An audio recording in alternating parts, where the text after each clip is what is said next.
You trust the bus without knowing the driver. You trust the plane without seeing the pilot. And you trust the ship without meeting the captain. So why can't you trust the one who controls the universe?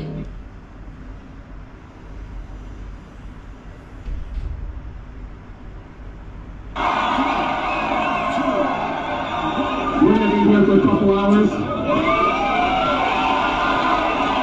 Get comfortable.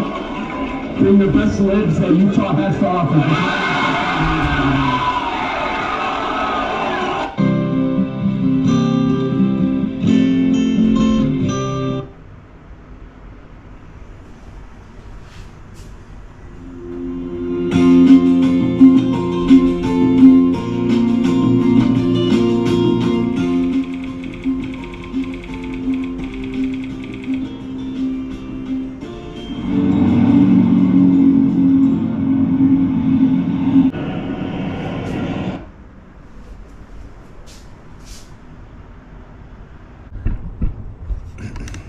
All right. So I'm here in my hotel room. I've got one night left, and then I start making my way back to Japan and back to Canada. I've had a wonderful summer. Started in Japan, and then a month in Vietnam. Spent some time in Laos, in Thailand, of course, in Indonesia, Yogyakarta, in Malaysia, and had something very wonderful happen to me that I will be talking about in the near future. But this video is the third part of a short series that I never intended to do. In fact, I was basically done with videos for now. And when Charlie Kirk was assassinated by an evil movement and an evil-hearted individual, I realized that one voice could share something from one perspective that maybe would help one person. I like the whole analogy, the idea of ripple effects. I like the idea that you and I are influencers. We can make a difference. No one, not even President Trump, makes a huge, crushing difference in a lot of people's lives at a very deep level. It's all very much on the surface. But together, each one of us make either a positive, good, healthy, right impact or a negative, bad, evil impact, influence. And we do that typically one person at a time. So maybe there'll be 20 people watch this video, or 100, or 758,000 like saw the first Charlie Kirk little bit I put up of me simply watching Charlie Kirk at his last rally, where he basically said to an excited crowd, bring on the best of the libs that Utah has to offer, and let's have a discussion. Charlie Kirk did not speak hate. Charlie Kirk spoke right to those filled with hate in many cases. That's just the fact. And time will prove that to be true, because truth, the light, shines through. We are more interested in seeing why people hated Charlie Kirk, or why they hate you or me, why they fall on that side of the coin. But I wanted to, because it's more of my nature, finish this short series by looking at 25 reasons people loved Charlie Kirk. I'm sure you have been following news and podcasts and I am not Jimmy Kimmel movements and I am Charlie Kirk movements and I'm a fan of Erica and et cetera, et cetera.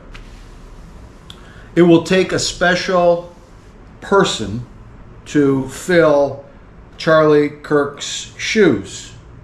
But maybe that's why it's intended for all of us to be involved in our own little ways wherever we are, speaking truth, sometimes to power, sometimes just to another ordinary person like you and me, who is ready to hear. The fool is never ready to hear truth. Never. We in our lives, me in my life, at times play the part of the fool. We will not hear because we don't have ears to hear the truth. But some events come together. We have a crisis in our life. We have a major surgery, a major accident. Something happens that gets our attention. And then we're in a place where we can at least contemplate, perhaps there's another way we should be looking at life. So, when I heard the news, I saw a clip or two, and I thought, like I do with anything, I want to share this because I want to see what people are thinking, how they are reacting. And so the focus of the beginning part of this was, why do people hate Charlie Kirk? And they have hated good men all along history, from the beginning of time, from the origins of life, which started, whether you believe it or not, with the one true living God. And then he sent his son, and then he left the Holy Spirit, 3 in 1, the Godhead. And they have been persecuted, mocked, even in the amount of cussing, taking God's name in vain when we say, God damn it, or Jesus Christ. We think we've run out of intellectual arguments and the right words to use because our vocabulary is so small, but it's really about our heart so filled with hate and evil that we would mock, attempt to mock, who will not be mocked, the one true living God. So I'm not religious. If you've ever watched any of my 4,000 videos, you know I am not religious. And I like to keep things at a fairly light, simple level. I don't like to get way into the weeds. Just kind of on the surface, let's talk about things while we experience life. Let's see what we can do with respect to good small business owners. And when we travel, what could we share that would be interesting? And where can we inspire somebody just a little bit to make a good choice in life? Like we need to be inspired, like I need to be inspired. So with the Charlie Kirk story, I knew about Charlie Kirk. I'd watched little bits of his presentations, his debates, but never deep into it. Not a member. Nobody asked me to say anything or do anything. But when you see somebody trying in an imperfect way as another fellow human on this journey, trying to make a positive impact in a world that wherever you come out on the truth, you got to realize things aren't kosher in this world. They're not right. There is a hatred, an evil, a worldview, a lifestyle that's so far gone, it makes no sense to the atheist, let alone to the one who fears the one true living God. So, I'm not religious. I have a deep, abiding faith in the one true living God, the Creator, the one who holds my life, your life, in His hand. The beginning and the end, and everything in between, He's in charge. Not Ronald Donald, no, He's not in charge. You may think He is, He's not. God is. God raises up, God brings down. Right now, it seems to me that almost all leaders around the world have been raised up just to show how bad things can get. That's my own personal kind of view. But that's not this video. This video, if you've decided to stick with me this long, is about listing at least 25 of the many, many reasons people love Charlie Kirk. So let's take a look together. And if you've got other reasons why you love Charlie Kirk, or why you think somebody else loves Charlie Kirk, I would love to add it to this list. And that would be great if you could message me. In fact, that would be real wonderful. But this part will be the last of this series, and then we'll be on to something else in the future. Probably something from Canada before I go back to Vietnam. All right. Let's see what we're looking at here. I have these here in my little read-me, rail-me phone, I think it's called, that my brother and I got when we were in Philippines last December. It's kind of a good camera. It's got a few problems. The price was right. It's got a big memory. All right. Number one. Are you ready? You got a pen? You don't need a pen. You can just replay this video over and over and over and over again. Number one, his passion for America. People love Charlie Kirk because he loves the US of A, the United States of America, one of 200 some countries in the world. Whatever you think of America, the United States, it's just another country. It's a country that's got some strengths and it's got some weaknesses, like every country. But what you want in a country is, number one, a leader that loves his own country, be it before the rest of the world, before being one of those global elitists, which is a bunch of nonsense, bunch of hooey. You want somebody in leadership that loves their own country, their own people, and puts them first and their well-being. And Charlie is loved for having put his country first, for having had a passion for fixing and helping to fix things in America. His passion for America is one reason why Charlie Kirk. And remember, by the way, in his life here on earth, before his life there in heaven, where he is today, fully healthy and watching the party, before his death, his assassination, he had pretty big numbers. Those numbers have multiplied beyond belief on all of his platforms and everything that he was involved with, everything that he touched. From Turning Point and its various chapters, now looking at 60,000 high schools, colleges looking to become affiliate chapters of Turning Point, trying to make their own little difference in their own little part of the world. So this baffles. You kill somebody like they killed Jesus, the one true living God.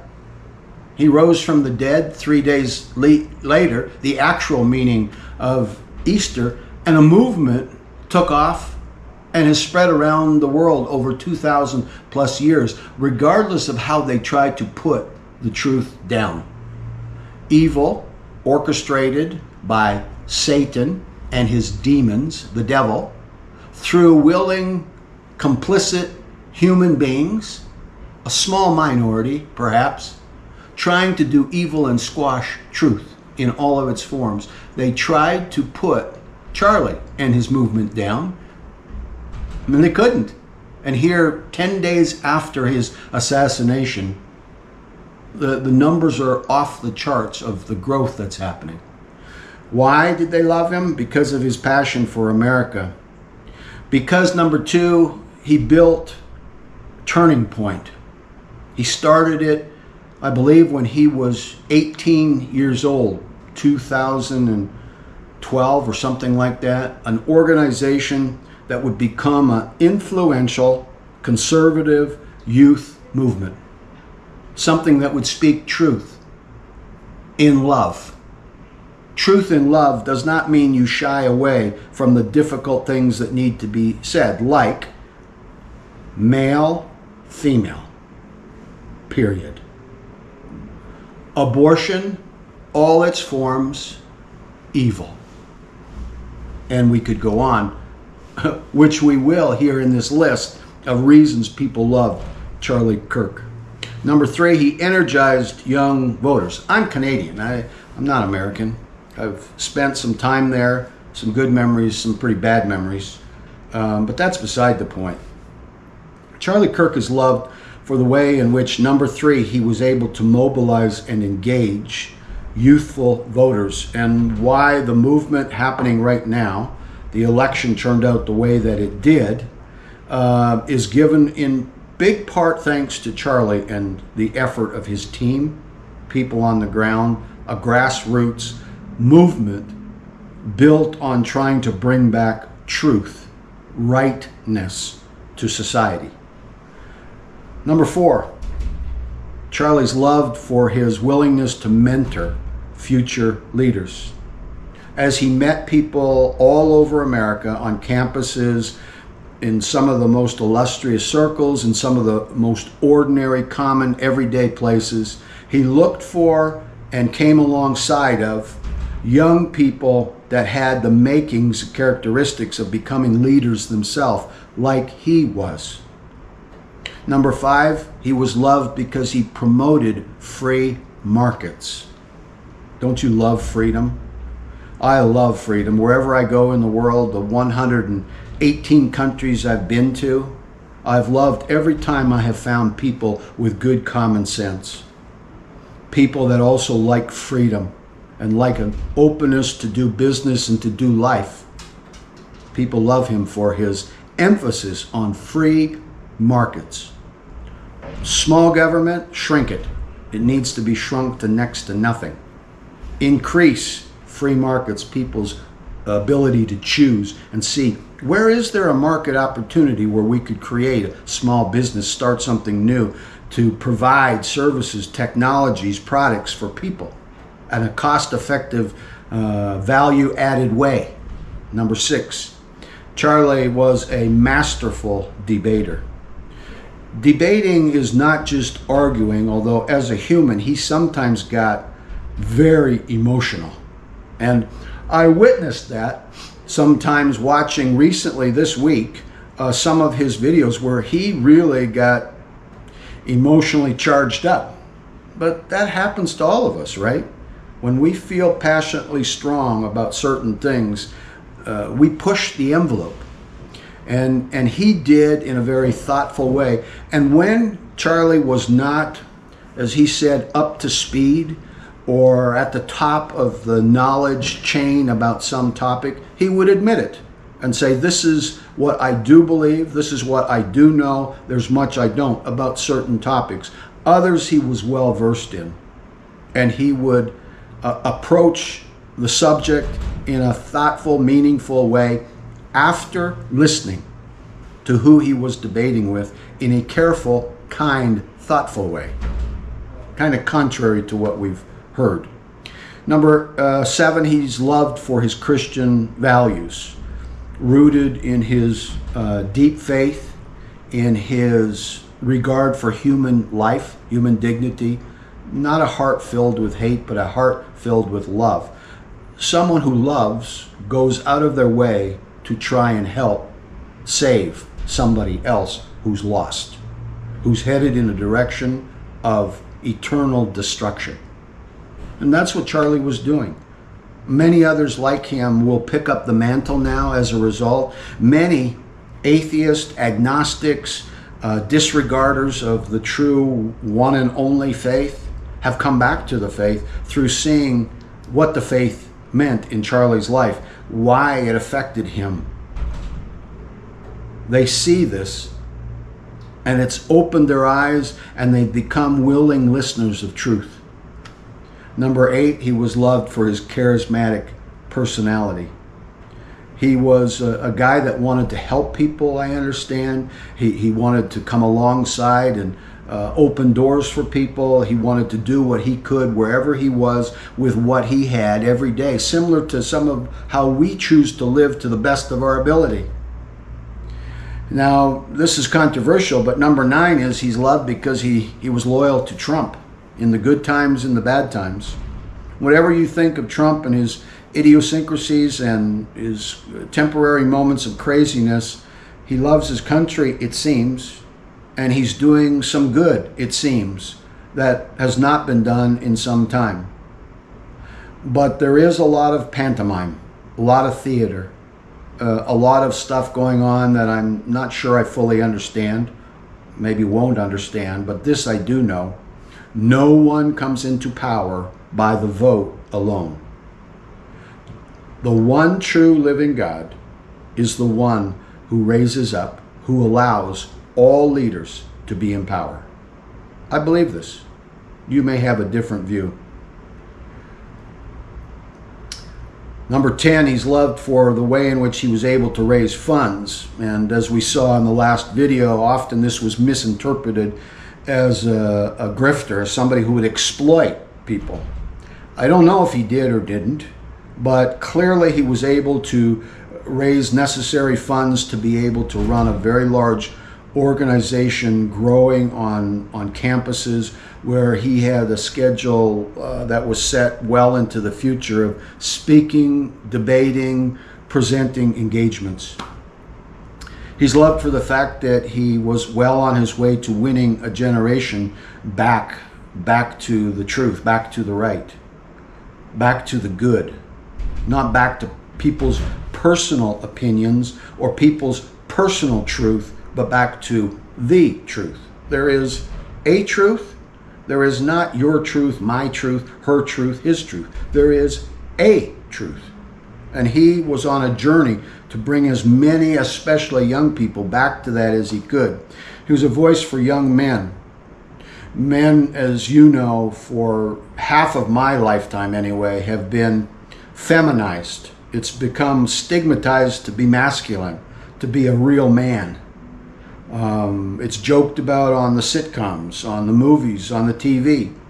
And it all led to this kind of neutralizing everyone into kind of a homogeneous kind of platform. When men were designed to be different from women, equal but different, so that society functions better than it does today. Loved for taking his courageous stance, number 13. You knew where Charlie stood on any issue.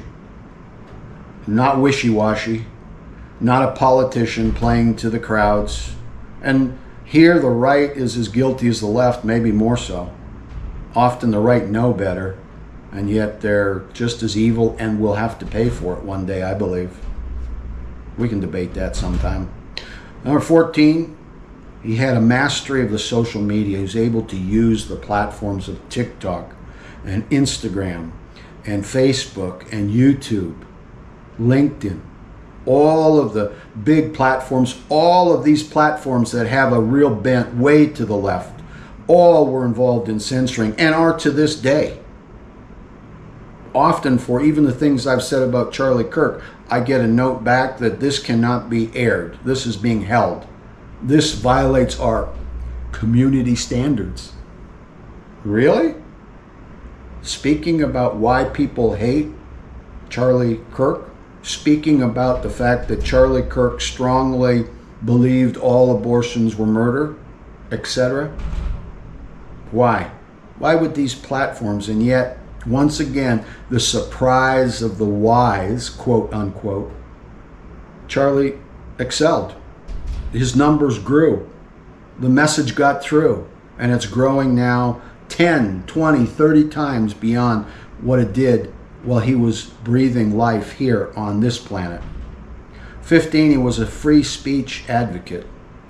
You should be able to say up to that point where it's attacking somebody's life.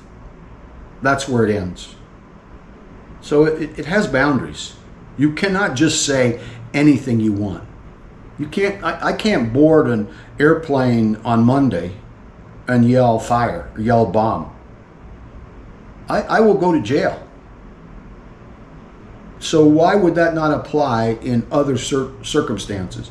And why would private enterprise not have the right to fire and ban customers, employees, board members, etc., who in any way act psychotic, evil, threatening? Why? Makes no sense. Not the same thing. 16, we've got just 10 left. Traditional education reformer. He pushed for a return to the values many of us knew when we were children, when life was better. 17, he was a builder of people, building up people with his smile, with his handshake, with his warm kindness, motivated to go anywhere he could get an audience of one or more and share what he believed was necessary to be shared in that day and age before his passing on to glory. He's loved for his participation in the youth revolution. He redefined conservative politics, heavy into politics, because he believed that in the US of A, in America, this is where the battle needed to be won, or there would be no return to a sane life for people. He realized that attacks on law and order, attacks on family, attacks on the church, attacks on society at large, attacks anywhere and everywhere for being opposed to a satanic, demonic, evil agenda was not in anybody's interest. And so he spoke truth. He was hated for it. He was killed for it. Number 19, he was a teacher through critical thinking.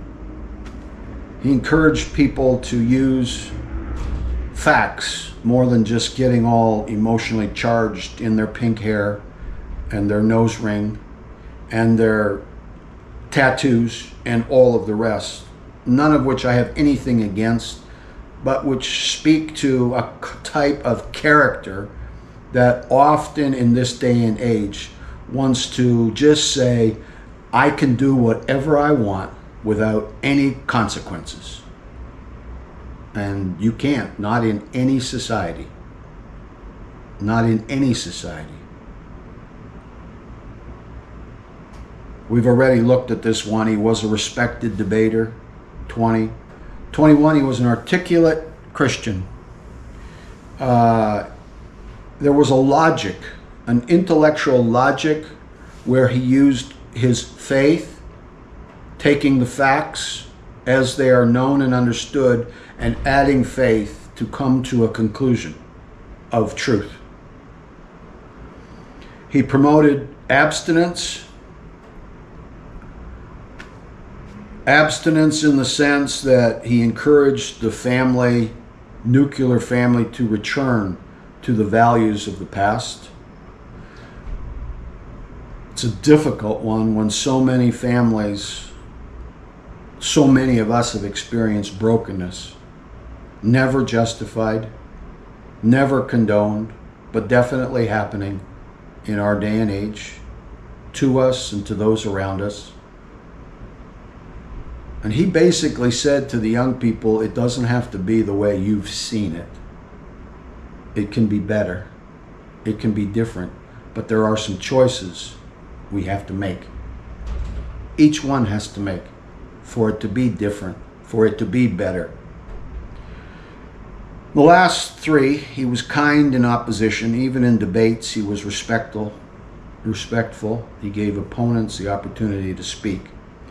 Even sometimes I noticed in a few videos I watched when they were sounding completely crazy and arguing really against themselves and against any kind of reason, but he let them talk. And there was a time when he would say, that's enough. Now it's my turn to share the other side of things. So he was kind and firm and strong. 24. He was a fearless truth teller. He told the truth to people from Israel. He told the truth to people from Wall Street. He told the truth to people from Washington, D.C. He told the truth to people on college, university, high school campuses. Wherever he went, it seems consistently he spoke the truth as effectively, as directly, as firmly, as kindly as he could, as an imperfect human being. And lastly, he was loved because of his honesty and his self-assuredness. When you look at Charlie, you watch his videos, which I've now done more than I did when he was alive, like maybe you, I realize here was a good man of history trying to make a difference for good, for right. So you and I, we've got, first of all, to decide what path we're on, where we're headed. And then we have to decide if we want to be people that can become influencers of those we intersect with in life to help somebody. We can't help everybody. In fact, probably most of us, we cannot help many, but we can help somebody. Somebody who's not a fool, not living foolishly, but somebody that's ready, willing to hear truth, to have a good, honest, intellectual, reasonable discussion.